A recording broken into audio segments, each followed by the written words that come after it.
नमस्कार। Spread piece channel में आपका स्वागत है। आज हम आपको सुनाएंगे भीष्म साहनी की एक खूबसूरत कहानी, खिलौने। यार, मुझे बीवी का हाथ बटाना मंजूर है, लेकिन यह हाथ बटाना नहीं है। इसे मैं हाथ बटाना नहीं कहता। जिसे मैं हाथ बटाना कहता हूं वह मेरी बीवी को मंजूर नहीं। उस वक्त वह रसोई घर में खड़ा प्याज छील रहा था और उसकी पत्नी उसी की बगल में खड़ी दाल में करछुल चला रही थी। हाथ बंटाने का मतलब है किचन का काम बांट लिया जाए।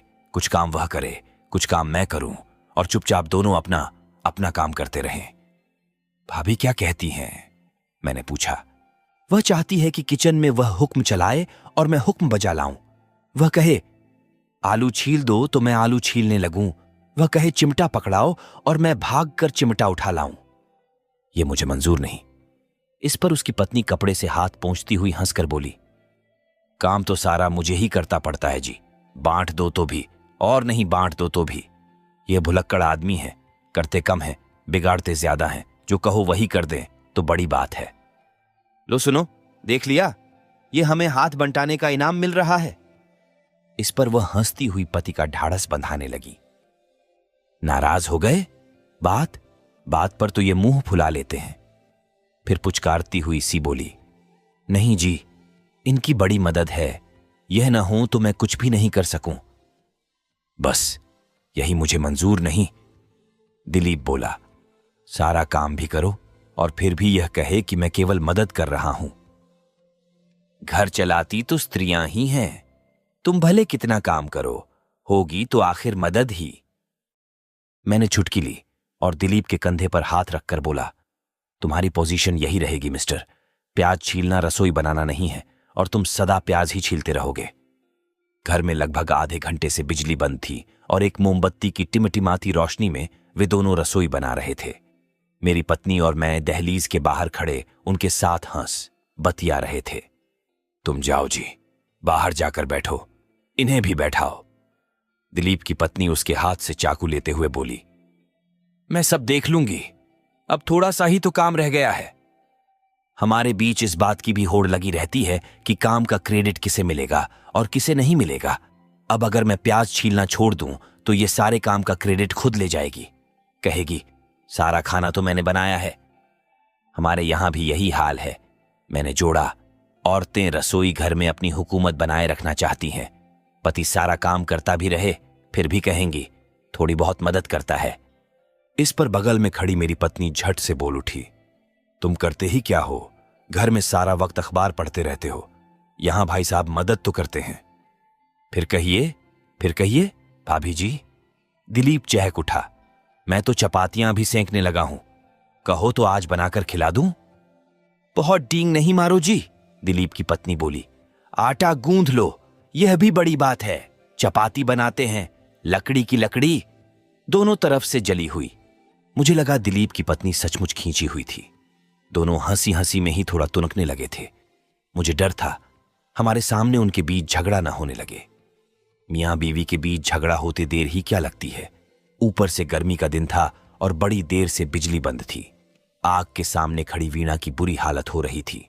मकान मालिक ने आधी ईंट की दीवार खींचकर खुली छत के एक कोने में रसोई घर बना दिया था और ऊपर टीन की छत डाल दी थी। दिन को भी झुलसो, रात को भी झुलसो। चलो बाहर बैठो। स्थिति को बिगड़ता देख मैं दिलीप को बाहर ले आया। आप दोनों बाहर बैठो, मैं वीणा की मदद करूंगी, मेरी पत्नी ने कहा और रसोई घर के अंदर घुस गई। दिलीप और मैं बाहर आ गए। रसोई घर के बाहर खुली छत पर आकर बड़ी राहत मिली। तारों के नीचे हल्की हल्की हवा बह रही थी। यूं उसे छत का नाम देना छतों का अपमान करना था। जिस ऊंची दीवार के साथ सटकर बने तथा कथित रसोई घर में से हम निकल कर आए थे, उसी भीमकाय दीवार के सामने छत के दूसरे सिरे पर हम खाटों पर बैठ गए थे। यहां पर भी पीछे साथ वाले घर की दीवार थी जो 4.5 मंजिल था। इस तरह दिलीप के घर की छत 2 ऊंची दीवारों के बीच फंसी थी, लेकिन फिर भी यहां कुछ कुछ खुलेपन का भास जरूर होता था। यहां तो खूब मजा है, मैंने कहा। कम से कम हवा तो बह रही है और ऊपर तारे जगमगा रहे हैं। इस पर दिलीप हंस दिया, इस वक्त बिजली बंद है, इसीलिए तुम्हें अच्छा लग रहा है। बिजली आ जाने दो, फिर देखना। फिर क्या होगा? फिर होगा यह कि सामने सड़क की बिजलियां भी जग जाएंगी और सड़क के पीछे ऊंचाई पर सिनेमा घर है। उसकी चौंधियाती रोशनी आंखों में पड़ने लगेगी और वह रोशनी रात भर आंखों में पड़ती रहती है। अगर इस ऊंची दीचार की तरफ मुंह करके लेटो तो डर लगता है। वीणा तो रात भर करवटें बदलती रहती है। दिलीप अपना पसीना पोंछते हुए बोला, माफ करना यार, तुम पहुंच गए और हमारे यहां अभी खाना भी तैयार नहीं हुआ। फिर अपनी सफाई देते हुए बोला, दिल्ली में रहने का एक टंटा थोड़े ही है। एक छोटी सी चूक हो जाए तो सब काम चौपट हो जाता है, वरना कभी ऐसा भी हुआ है कि मेहमान घर पर पहुंच जाएं और अभी हम प्याज ही छील रहे हों। हम तुम्हारे मेहमान तो नहीं हैं, तुम चिंता क्यों करते हो? बस 10:30 की बस पकड़वा दो, हमें और कुछ नहीं चाहिए। अगर वह बस निकल गई तो जरूर मुसीबत आएगी, लेकिन अभी बहुत वक्त है, चिंता की कोई बात नहीं। एक छोटी सी चूक नहीं हो जाती तो सब काम ऐन समय पर हो जाता। पर क्या कहूं, मैं फंस गया। क्या हुआ? आज मैं दफ्तर में से निकला तो पूरे 4:30 बज रहे थे। रोज मेरा यही नियम होता है। 4:30 बजे दफ्तर से निकलता हूं, 4:40 की मुझे बस मिल जाती है। वहीं दफ्तर के नजदीक से ही चलती है। बस पकड़ने में देरी हो जाए तो सब बंटाधार हो जाता है और मैं हाँफता हुआ घर पहुंचता हूं। आज वही हुआ। दफ्तर के दरवाजे में से निकला तो तिलकराज मिल गया। ऐन दफ्तर के सामने से जा रहा था और मुंह से नहीं रहा गया। मैं उसे आवाज दे बैठा। अब यह तो नहीं हो सकता कि दोस्त सामने से जा रहा हो और मैं मुंह फेर लूं। पहले ही यहां किसी के घर आना जाना नहीं हो पाता। मुझे किसी ने कहा था कि तिलकराज बीमार रह चुका है। मैंने सोचा चलते चलते ही बीमार पुरसी भी हो जाएगी और मिलने का गिला भी खत्म हो जाएगा। पर ज्यों ही उसे बुलाया कि मेरा माथा ठनका। मन ने कहा, भूल कर बैठे हो, आज का दिन किसी से मिलने का दिन नहीं है। घर पर मेहमान आ रहे हैं, जल्दी से जल्दी घर पहुंचो। पर अब क्या हो सकता है? दफ्तर से निकलो तो कोई दोस्त यार सामने नहीं होना चाहिए। सीधा आंखें बंद करके बस स्टॉप की ओर बढ़ जाना चाहिए। न दाएं देखना चाहिए न बाएं। पर मैं यह सब जानते समझते उसे आवाज दे बैठा था। फिर भी उस हड़बड़ी में मैंने सोचा तिलकराज से हाथ मिलाऊंगा, माफी मांगूंगा और आगे बढ़ जाऊंगा। पर उस पट्टे ने मिलते ही छाती से लगा लिया और फूट फूट कर रोने लगा। वह पहले ही जैसे भरा बैठा था। उसके छाती से लगाने की देर थी कि मेरा भी दिल भर आया। मैंने मन में कहा, ऐसी की तैसी बस की, नहीं हुआ तो स्कूटर कर लूंगा। वर्षों के बाद तिलकराज मिल रहा है, इसे यहां छोड़ दूं और बस पर जा चढ़ूं। तिलकराज तो जैसे तरसा बैठा था। पता चला कि इस बीच उसकी बीवी चल बसी थी और इसका मुझे पता ही नहीं चला था। अब मैं क्या कहूं? मैं तिलकराज का मुंह देख रहा था और वह मेरे सामने खड़ा रोए जा रहा था और उधर बस निकली जा रही थी। यहां वर्षों बीत जाते हैं, किसी से मेल मुलाकात नहीं होती और जब मिलते हैं तो जिंदगी एक और करवट बदल चुकी होती है। पिछली बार तिलकराज मिला था तो उसके घर में दूसरी बेटी हुई थी। अब की मिला तो बीवी को मरे 4 महीने बीत चुके थे। सच पूछो तो अब तो मैं किसी परिचित से मिलने से भी घबराता हूं। आंख चुराकर निकल जाना चाहता हूं। लगता है मिलूंगा तो एक और फर्ज का बोझ सिर पर चढ़ा जाएगा और मन को कचोटने लगा। उसके सामने खड़े रहते भी मेरे मन में एक बार झंझोड़ता सा विचार आया कि अभी भी वक्त है, निकल चलो, बस पकड़ लोगे। हाँ, ऐसी भी क्या मारा मारी थी यार। मैंने कहा, हम घर के आदमी ही तो हैं, देर हो गई तो क्या हुआ? मैं तुम्हारा कहां सोच रहा था यार, मैं तो पप्पू का सोच रहा था। पप्पू स्कूल से लौटकर सड़क पर डोलता रहता है। वीणा को तो घर पहुंचते पहुंचते 6 बज जाते हैं। फिर क्या? मेरे मुंह से निकल ही गया। मैंने कहा, जल्दी ही हाजिर होऊंगा तिलकराज। मुझे कुछ भी मालूम नहीं था। तुम जा रहे हो? उसने जैसे सकते में आते हुए कहा। उसे उम्मीद नहीं थी कि उसके दुख में मैं इतनी रुखाई से पेश आऊंगा। बस मैं ठिस हो गया और उसके पास खड़ा रहा और तभी ऐन मेरे सामने से बस निकल गई। तुम बेकार की चिंता करते रहते हो, देर सबेर हो ही जाती है। पप्पू कहां है? कुछ बिजली बंद होने के कारण और कुछ दिलीप की बातों को सुनते हुए मैं पप्पू को भूल ही गया था। हम लोग बच्चे के लिए एक खिलौना खरीद कर लाए थे और चाहते थे उसे दे दें। लेकिन बच्चे को घर में न देखकर हम खिलौने को भी भूल गए थे। हमसायों के घर में है, हमें देर हो जाए तो वहां चला जाता है। अभी खाना तैयार हो जाए तो उसे बुला लाऊंगा। रसोई घर में से दाल छौंकने की आवाज आई। साथ ही दिलीप की पत्नी वीणा किचन के दरवाजे में से ही खड़ी खड़ी बोली, मैं सोचती हूं जी, तुम तंदूर पर से ही रोटियां लगवा लाओ, देर बहुत हो रही है। घर पर रोटियां सेंकने में और देर हो जाएगी। थोड़ी देर बाद दोनों स्त्रियां रसोई घर में से बतियाती हुई निकलीं। वीणा कह रही थी, आज दाल छौंकी है, यूं तो मैं अलग से छौंकती भी नहीं, इतना टंटा कौन करे। मैं तो दाल चूल्हे पर चढ़ाती हूं तो साथ ही प्याज भी कुतर कर डाल देती हूं और अदरक टमाटर जो कुछ डालना हो सभी कुछ उसी वक्त एक साथ डाल देती हूं। अब कौन अलग से छौंकने बैठे, इतना वक्त किसके पास है।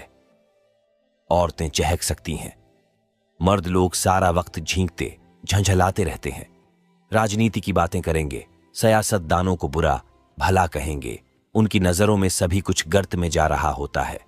स्त्रियां छोटी छोटी चीजों में से भी सुख के कण बीन लेती हैं। रसोई की बातें छोड़ेंगी तो बच्चों की बातें ले बैठेंगी, बच्चों की छोड़ेंगी तो साड़ियों की चर्चा शुरू हो जाएगी। अकेली साड़ियों की ही चर्चा घंटों तक चल सकती है और फिर निंदा प्रशंसा और किस्से और गपशप औरतें खुश रहना जानती हैं। बाहर आई तो वीणा अपने पति की ओर देखकर बोली, हाय जी, आप तो पप्पू को भूल ही गए, उसे लाओगे नहीं? भूलूंगा क्यों, मैंने सोचा तुम रसोई कर लो तो उसे ले आऊंगा। देर हो गई तो वह सो नहीं जाएगा। वीणा क्षुब्ध होकर बोली, दिन भर का भूखा बैठा है, यूं भी हमसायों के घर अपने बच्चे को रोज रोज कौन छोड़ता है। उनके घर बैठकर टेलीविजन ही देखता है और क्या करता है, चुपचाप बैठा होगा। तुमने उसे ऐसा सिखा रखा है कि कोई लाख बार भी कुछ खाने को कहे तो नहीं खाता, पानी तक तो पीता नहीं। दिलीप उठ खड़ा हुआ, लाओ कटोरा दे दो, रोटियां भी लेता आऊंगा और पप्पू को भी ले आऊंगा। जब दिलीप सीढ़ियों की ओर जाने लगा तो वीणा बोली, अगर सो गया हो तो उसे जगाना नहीं, अब बहुत देर हो गई है, मैं सोए सोए उसे थोड़ा सा दूध पिला दूंगी, कटोरी भर दूध घर में रखा है। दिलीप सीढ़ियां उतर गया तो वीणा सुनाने लगी, एक बार इसी तरह हम लोग घर देर से पहुंचे। स्कूल की बस जहां पप्पू को उतारती है उधर पास ही में एक दुकान है, पेरिस हाउस। मैंने पप्पू को समझा रखा है कि अगर पापा को देर हो जाए तो दुकान के चबूतरे पर बैठ जाया करे, मजाल है जो 1 इंच भी इधर से उधर हो जाए। उस रोज हम 4 घंटे देर से पहुंचे, साएं उतर आए थे और बत्तियां जल चुकी थीं। ये दिल में घबराए कि पप्पू न जाने कहां होगा, पर मैं इनसे कहूं, जी मैं अपने बच्चे को जानती हूं, वह कहीं नहीं जाएगा। पप्पू सचमुच वहीं पर खड़ा था, बुत का बुत, भूखा प्यासा दुकान के चबूतरे पर खड़ा था। बल्कि हमसे दुकानदार कहने लगा, जी आपका बेटा तो सच्चा योगी है। मैंने शीतल पेय की बोतल दी, इसने छुई तक नहीं। सारी दोपहर सामने बच्चे खेलते रहे, ये उन्हें चबूतरे पर खड़ा देखता रहा, उनके नजदीक तक नहीं गया। भूख प्यास लगे तो क्या करता है, मैंने पूछा। मैं इसे सुबह 7 में सब कुछ दे देती हूं, 3 सैंडविच और 1 केला, पानी की बोतल अलग से दे देती हूं। 2 सैंडविच स्कूल में खा लेता है, 1 सैंडविच और केला रख छोड़ता है। वह स्कूल से लौटकर खाता है, पानी भी बोतल में रखा होता है। मैंने इसे सिखा दिया है कि बाहर से कुछ भी लेकर नहीं खाए और न ही किसी के साथ जाए। सचमुच योगी है। इतना तो सिखाना ही पड़ता है, इसके बिना चारा भी तो नहीं। आपकी बेटी तो अभी छोटी है, जब स्कूल जाने लगेगी तो आपको भी सब इंतजाम करने पड़ेंगे। लड़कियों का ध्यान करना तो और भी मुश्किल होता है। कौन सी क्लास में पढ़ता है पप्पू? अभी क्या पढ़ता है, पहली जमात में ही तो है। बड़ा समझदार है। मैंने कहा, मेरे भाई का बेटा है, आफत है आफत, न मां की सुनता है न बाप की। थोड़ी देर बाद पप्पू को कंधे के साथ लगाए दिलीप सीढ़ियां चढ़कर छत पर आया। दूसरे हाथ में रोटियों का डिब्बा उठाए हुए था। पप्पू गहरी नींद सो रहा था। उसे देखकर दिलीप की पत्नी आगे बढ़ाई और उसे बाहों में लेने के लिए दोनों हाथ बढ़ा दिए। दिलीप फुसफुसाकर बोला, सो गया है, मुझे इसी बात का डर था। वीणा सिर झटक कर बोली, अभी अभी सोया है। दिलीप बच्चे को उठाए उठाए ही धीमी आवाज में कहने लगा, वर्मा जी कह रहे थे सारा वक्त टेलीविजन पर आंखें लगाए बैठा रहा। घर के लोग खाना खाने के लिए उठ गए, लेकिन यह वहीं जमकर बैठा टेलीविजन देखता रहा। हमसाए कभी सीधी बात कह जाएं तो मान, दिलीप की पत्नी ने कल पकड़ कहा। मैं नहीं चाहती यह वहां जाया करे, पर क्या करें।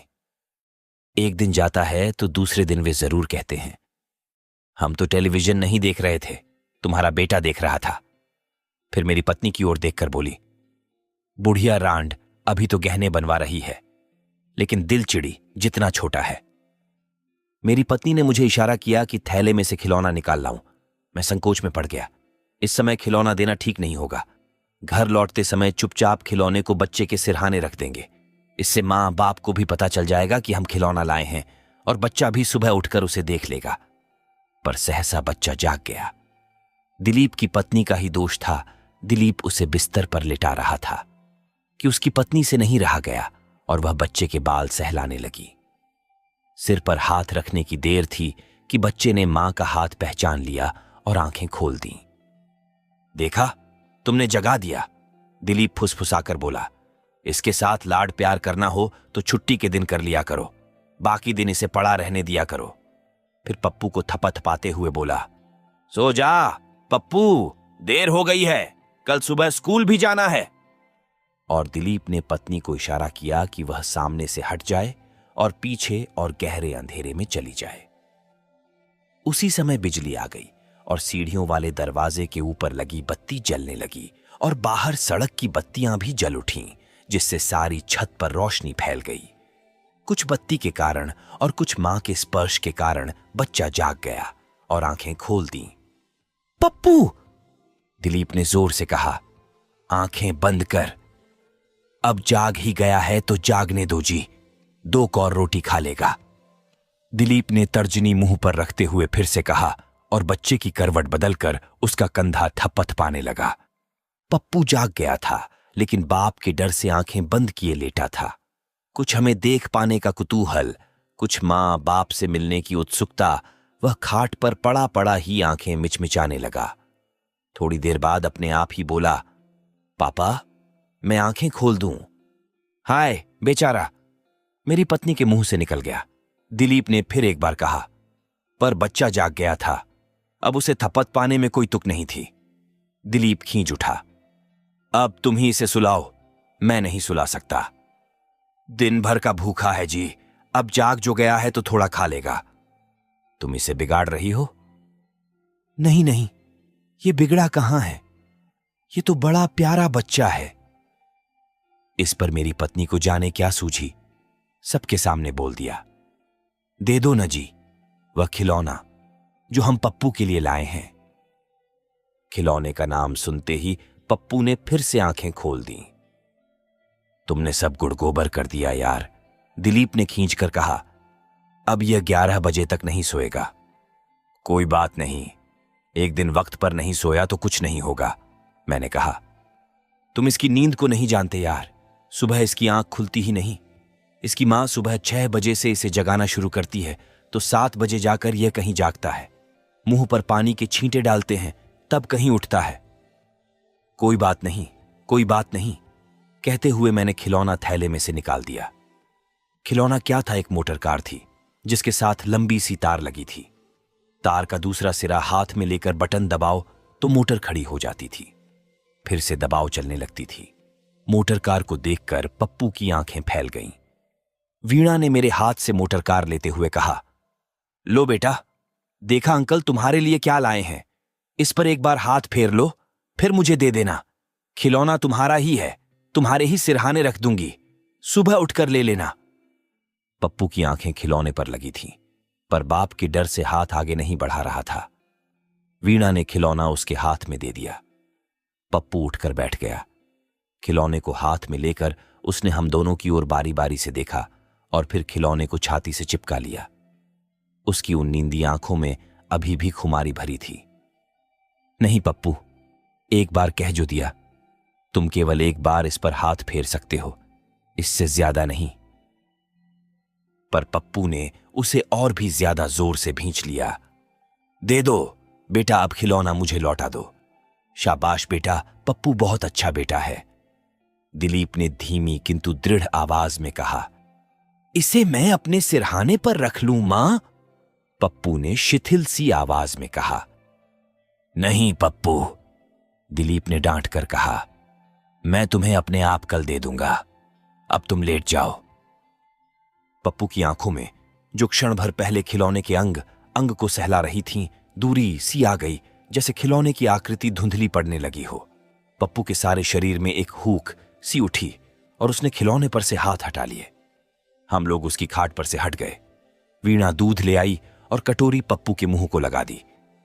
दिलीप ने बत्ती बुझा दी। सड़क की ओर से आने वाली रोशनी हमारे लिए बहुत थी, जिसमें हम बैठकर खाना खा सकते थे। खिलौने को पप्पू के सिरहाने रख देते तो क्या ठीक नहीं था? मेरी पत्नी ने धीमे से कहा। पप्पू इत्मीनान से उस पर हाथ रखे रखे सो जाता। नहीं बहन जी, वीणा बोली, इससे वह सो नहीं पाता। पप्पू खिलौने के साथ बातें करने लगता है, फिर घंटों सो नहीं पाता। उसकी सारी नींद गायब हो जाती है। नन्हा सा बालक सफेद कुर्ते और सफेद पाजामे में खाट पर लेटा बड़ा मासूम और निरीह सा लग रहा था। मुश्किल से खाट के 1/3 भाग को ही उसका नन्हा सा शरीर घेर पाया था। आपने सचमुच बच्चे को खूब सिखा रखा था। सिखाती नहीं तो काम कैसे चलता? वीणा बोली और उसे पप्पू के अनेक किस्से याद हो आए। पहले बड़ा नटखट हुआ करता था, आपको क्या बताऊं। चैन से बैठने ही नहीं देता था। जहां जाओ साथ जाने के लिए चिपक जाता था, एक एक चीज पर मचलने लगता था। अगर हम उस वक्त से ढील दे देते तो यह सचमुच बिगड़ जाता। कहते कहते वीणा को कोई किस्सा याद हो आया। आप जानती नहीं बहन जी, यह कितना नटखट था। हमारे पिछले फ्लैट में जिसमें हम रहते थे, एक छोटी सी कोठरी थी। यह तब छोटा सा था। हम इसे खटोले में डालकर बाहर से खटोले के दरवाजे के आर पार रस्सी बांध देते ताकि यह बाहर निकल नहीं सके, और यह पिदकू सा गांठ खोलकर बाहर आ जाता। एक बार इन्होंने कुछ नहीं तो 15 गांठ लगाई होंगी और यह पूरी 15 गांठें खोलकर बाहर निकल आया। ऐसा था यह पप्पू, पर अब तंग नहीं करता। इस पर दिलीप ने धीमी आवाज में अपनी पत्नी को समझाते हुए कहा, पप्पू के सामने उसकी तारीफ नहीं किया करो। मैंने तुमसे पहले भी कहा था, इससे वह मचल जाता है। फिर मेरी ओर देखकर बोला, अब सुबह फिर हाय तौबा मचेगी। अब साहबजादे सुबह 7 बजे जाग चुके। चिंता नहीं करो जी, अगर नहीं जागा तो खिलौने का नाम लेकर जगा लूंगी, इससे जल्दी जाग जाएगा। वीणा ने पति को ढांढस बंधाते हुए कहा। लगभग 9:30 बज रहे थे जब हम खाना खाने बैठे। हड़बड़ी में खाना खाया, हड़बड़ी में ही उठकर घर के लिए रवाना भी हो गए। घड़ी देखी तो सारा तकल्लुफ भूल सीढ़ियों की ओर लपके। दिलीप बस तक छोड़ने साथ साथ आया। बस में बैठे तो पत्नी ने पूछा, कोई बात हुई तुम्हारी? क्या कहते थे?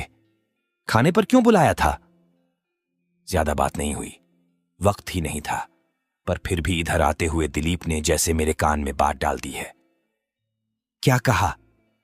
कहने लगा, वीणा भी एड का कोर्स करना चाहती है। अगर तुम अपने मामू से कहकर उसे दाखिला दिलवा दो तो साल भर में वह भी एड कर लेगी। मेरी पत्नी चुप हो गई, फिर धीरे से बोली, इतनी भर बात के लिए खाने पर बुलाया था?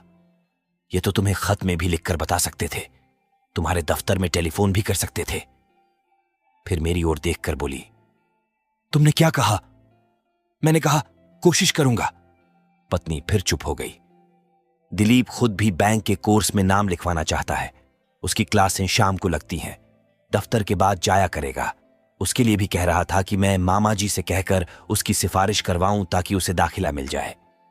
दोनों दफ्तर में भी जाएंगे और कोर्स भी करेंगे तो पप्पू का क्या होगा? मैंने दिलीप से यही पूछा था। कहने लगा, पप्पू अब कोई दूध पीता बच्चा तो नहीं है ना, बड़ा हो गया है और धीरे धीरे और भी बड़ा होता जाएगा। अब पप्पू की वजह से कैरियर को ताक पर तो नहीं रखा जा सकता ना। यही दिन है जब कुछ किया किराया जा सकता है। बस घर हराती हुई अंधेरे में आगे बढ़ती जा रही थी। आप सुन रहे थे भीष्म साहनी की रोचक कहानी खिलौने। अगर आपको स्टोरी पसंद आए तो कमेंट करके बताएं कहानी कैसा लगा, और चैनल को सब्सक्राइब करना न भूलें और बेल आइकन दबाना न भूलें ताकि आप हमारी नई वीडियो की जानकारी सबसे पहले